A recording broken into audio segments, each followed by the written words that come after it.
Hello, welcome to my YouTube channel. Get the latest update on phones worldwide. Now, the new live wallpaper functionality on the iPhone 6s is really neat.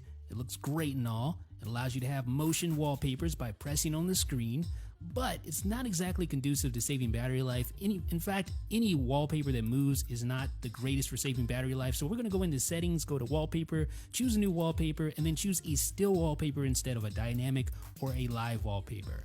So that's step number one. And remember, all these things are subjective and they can all be mixed and matched. You don't have to follow them all to save battery life, but these are just some suggestions so that you can use. The next suggestion is to disable background app refresh. Now, background app refresh can be found in settings, general, and then you'll find it in background app refresh, just like that. You can turn off the background app refresh toggle. This will prevent apps from refreshing in the background, hence saving you a little bit of battery life.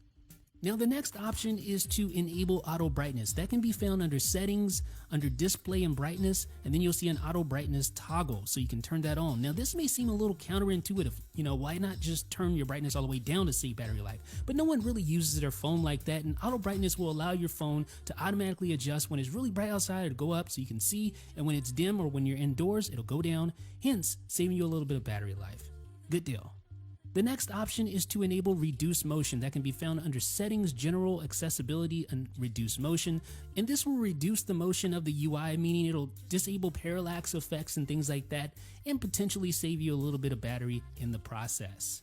Now, the next thing we want to look at is email. More particularly, we want to set mail fetch to manual. So you can do that by going into settings, and then you'll find mail contacts and calendars, and then you'll see fetch new data. You can turn off push if you want to, but that's not as big of a deal as the fetch setting. You want to set that to manual so that iOS isn't going out and pinging the mail server every 15 or 30 minutes. This will potentially save you battery life in the process.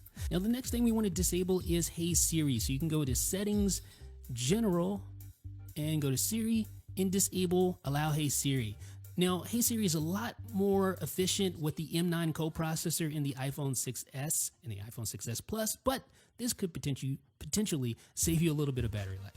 Now, the next thing is to turn off Siri suggestions. You want to go into settings, general, spotlight search, and disable Siri suggestions. Again, this can potentially save you a little bit of battery life.